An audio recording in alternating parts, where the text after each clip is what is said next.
Imagine करो कि अपने 30-45 दिन की सीयूटी एग्ज़ाम प्रिपरेशन की जर्नी में आपने बहुत सारा टाइम जीएटी की प्रिपरेशन में लगा दिया, यानी कि जनरल एप्टीट्यूड टेस्ट। आपने एप्टीट्यूड के क्वेश्चंस करे, आपने रीजनिंग के क्वेश्चंस करे, आपने करंट अफेयर्स पढ़ा, आपने जीके पढ़ा और फाइनली जब आपने एग्ज़ाम दे दिया, अब आप एडमिशन के लिए काउंसलिंग करने के लिए गए और आपको पता चला कि यार जिस कोर्स में आपको एडमिशन लेना था उसमें तो जीएटी टेस्ट की ज़रूरत ही नहीं थी। मतलब सारा का सारा टाइम वेस्ट। तो आज इस वीडियो में मैं आपको इस गलती को करने से बचाने वाला हूं स्टूडेंट। हर साल सीयूटी में बच्चों का एक ही बहुत ही बड़ा कॉमन डाउट यही रहता है कि सर क्या मेरे कोर्स के लिए मुझे जीएटी के लिए प्रिपरेशन करने की जरूरत पड़ेगी या नहीं पड़ेगी।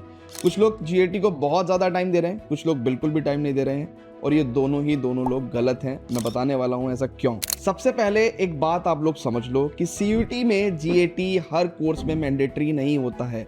हाँ, मतलब हर बच्चे को सीयूटी में जीएटी की प्रिपरेशन करने की जरूरत नहीं है। अब सीयूटी के थ्रू अगर आप डीयू या फिर किसी भी टॉप यूनिवर्सिटी में एडमिशन लेना चाहते हो तो इन पर्टिकुलर कोर्सेज के अंदर आपको बिल्कुल भी जीएटी की तैयारी करने की जरूरत ही नहीं है। ये कुछ ऐसे कोर्सेज हैं, जैसे मैं आपको बता देता हूँ, जितने भी लैंग्वेज वाले कोर्सेज हैं, यानी कि जो बीए वाले कोर्सेज हैं, बहुत सारे बच्चों का टारगेट होता है कि वो यूपीएससी की तैयारी करते हैं या गवर्नमेंट जॉब्स की तैयारी करते हैं, तो वो ग्रेजुएशन किसी सिंपल जैसे बीए बीएससी जैसी कोर्सेज में एडमिशन ले लेते हैं सो दैट उनको बहुत टाइम मिल जाता है कि वो कुछ एक्स्ट्रा कोचिंग्स को ज्वाइन करके अपनी सरकारी नौकरी की तैयारी कर सकें या फिर यूपीएससी की तैयारी कर सकें।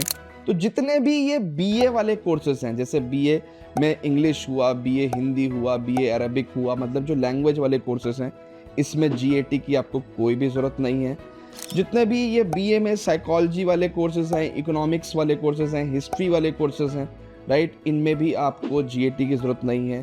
फिर बात करें अगर हम बीएससी बैचलर ऑफ साइंस में जो पीसीएम यानी कि फिजिक्स में अगर बीएससी है, केमिस्ट्री में बीएससी है, मैथमेटिक्स में बीएससी है, बीएससी कंप्यूटर साइंस की अगर हम लोग बात कर रहे हैं तो इसमें भी जीएटी की ज़रूरत आपको नहीं होती है। फिर बात करते हैं हम लोग बीकॉम ऑनर्स में भी जीएटी की ज़रूरत नहीं है और म्यूज़िक कोर्सेज में भी जीएटी की ज़रूरत नहीं होती। इन सभी कोर्सेज में एडमिशन के लिए सिर्फ आपको लैंग्वेज प्लस आपके जो 12वीं क्लास के डोमेन सब्जेक्ट्स हैं, जैसे पीसीएम, पीसीबी या फिर अकाउंट्स, इकोनॉमिक्स, बीएसटी, इस तरह के जो सब्जेक्ट्स प्लस इंग्लिश लैंग्वेज का, यानी कि सिर्फ 4 टेस्ट आपको देने की ज़रूरत है सीयूटी के अंदर। जीएटी की कोई भी स्पेशल प्रिपरेशन की नीड नहीं है। इनफैक्ट आप जीएटी स्किप भी कर सकते हो, अगर आपने भरा भी हो तो भी कोई दिक्कत आपको नहीं।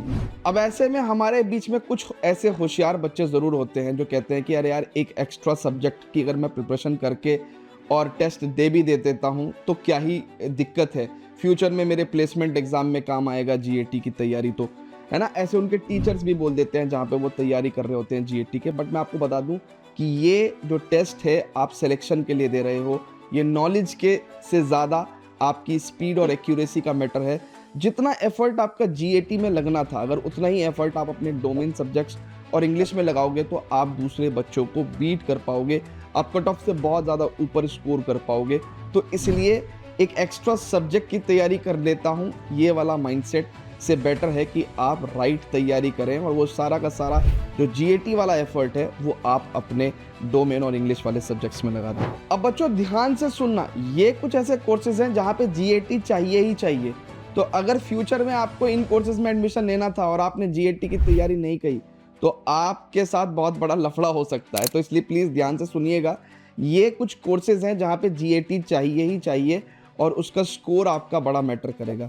मैं बता देता हूँ कि ये कौन से कोर्सेज हैं, जैसे BBA financial and investment analysis वाले कोर्स, बीएमएस बिजनेस इकोनॉमिक्स वाला कोर्स, मास कम्युनिकेशन, बीटेक अगर आपको करना है आईटी एंड एमएल से, इन फाइन आर्ट्स कोर्सेज, तो इन सभी कोर्सेज में आपको जीएटी की ज़रूरत होगी। इसके अलावा मैं आपको एक ऑफिशियल डॉक्यूमेंट जो कि एनटीए की तरफ से इशूड है वो भी मैं आपको डिस्क्रिप्शन में शेयर कर दूंगा, जिसके अंदर हज़ारों कोर्सेज के कॉम्बिनेशंस आपको अवेलेबल होंगे कि कहाँ कहाँ पे जीएटी की आपको रिक्वायरमेंट है कि नहीं है। आप सिंपल क्या करेंगे, उस पीडीएफ को खोलेंगे और सर्च में जाके जीएटी लिख देंगे, तो जहाँ जहाँ जीएटी होगा वहाँ पे उन कोर्सेज में जीएटी की रिक्वायर्ड है।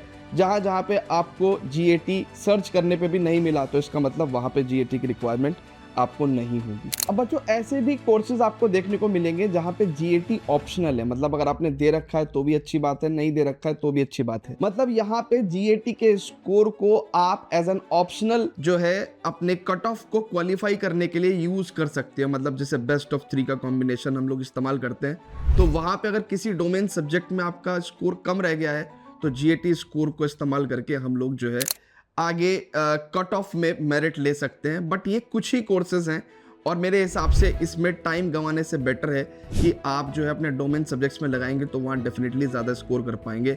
तो ये कुछ कोर्सेज है, मैं आपको बता देता हूँ। जैसे बीए प्रोग्राम वाले कोर्स, बीकॉम सिंपल और जर्नलिज्म वाले जो कोर्सेज हैं उसके अंदर आपको जीएटी ऑप्शनल रिक्वायरमेंट होती है। मतलब अगर आपने दे रखा है तो अच्छी बात है, नहीं भी दे रखा है तो भी आपके डोमेन सब्जेक्ट्स के बेसिस पे आपको एडमिशन तो मिल ही जाएगा। तो ओवरऑल मेरा कंक्लूजन यही है कि ज्यादातर पीसीएम और कॉमर्स वाले बच्चों को जिन भी कोर्सेज में एडमिशन लेना है उनमें 90% कोर्सेज में जीएटी की रिक्वायरमेंट नहीं है, एक्सेप्ट कुछ कोर्सेज जो कि स्पेशलाइज्ड कोर्सेज हैं जिनके बारे में ऑलरेडी मैं बता चुका हूं।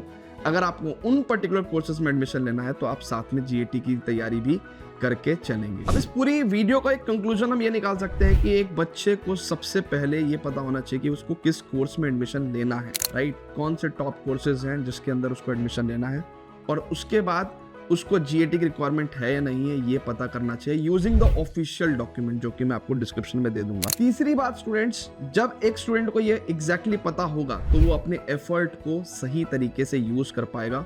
और जहां तक मेरा यकीन है जितने भी पीसीएम वाले स्टूडेंट्स हैं उनको बीएससी कंप्यूटर साइंस और जो भी बीएससी वाले कोर्सेज करने हैं, या फिर जो भी यूपीएससी की वजह से जो बीए वाले कोर्सेज हैं, या फिर जो कॉमर्स स्टूडेंट्स हैं जिनको बीकॉम ऑनर्स में एडमिशन लेना है, मैक्सिमम कोर्सेज में जीएटी की रिक्वायरमेंट नहीं है। तो प्लीज आप एक बार ऑफिशियल डॉक्यूमेंट में अपना वेरीफाई करें, और एक बार आपको पता चल गया कि जीएटी की रिक्वायरमेंट आपको है या नहीं है तो आप रिलैक्स्ड होकर अपने एफर्ट को ऑप्टिमली यूज कर सकते हैं। और फाइनली, क्योंकि ये बात सिर्फ प्रिपरेशन की नहीं है, हमें मेरिट लिस्ट में आना है, तो इसलिए हमें बहुत सारे बच्चों को बीट करना पड़ेगा, और उसका एक सिंपल तरीका है जब हमारी प्रिपरेशन सटीक होगी। डोमेन सब्जेक्ट्स में ऐसे ही मैथमेटिक्स में 100% वाली तैयारी हम लोग करा रहे हैं अपने सीयूटी मैथमेटिक्स स्पेशल धनुष बैच के अंदर, जिसके अंदर regular live classes, fast solving technique lectures, 1500 से भी ज़्यादा क्वेश्चंस के हम लोग प्रैक्टिस करने वाले हैं। और इसके अलावा स्टूडेंट्स चैप्टर वाइज हम लोग जो है कंप्यूटर बेस्ड टेस्ट लेने वाले हैं, वो भी सीयूटी वाले फॉर्मेट के अंदर। सो बहुत ही किफ़ायती मतलब अफोर्डेबल बैच है, आपको लिंक डिस्क्रिप्शन में मिलेगा, आप ज्वाइन कर सकते हैं। और ये मैथमेटिक्स की मैं आपको पावर बता दूं, सीयूटी के अंदर मैथमेटिक्स की बदौलत आप 40+ कोर्सेज में एडमिशन लेने के लिए एलिजिबल हो जाते हो। तो इसलिए मैथमेटिक्स का स्कोर आपका हाईली इंपॉर्टेंट है, और उसके अंदर हम आपकी पूरी जैसे बोर्ड्स में ताबड़तोड़ प्रिपरेशन हमने करी थी, वैसे सीयूटी के अंदर भी हम लोग बॉम्ब ब्लास्ट प्रिपरेशन करने जा रहे हैं अपने धनुष बैच के अंदर, जो कि स्टार्ट होने जा रहा है 1 तारीख से। तो उससे पहले ही आप ज्वाइन कर लीजिएगा। सो मिलता हूँ सीयूटी से रिलेटेड नेक्स्ट वीडियो में, जहाँ पे हम लोग और भी ऐसे अमेजिंग फैक्ट्स को स्टडी करेंगे जिनकी बदौलत हम लोग बहुत सारे बच्चों को सिर्फ और सिर्फ फैक्ट बेस्ड नॉलेज के ऊपर बीट कर सकते हैं।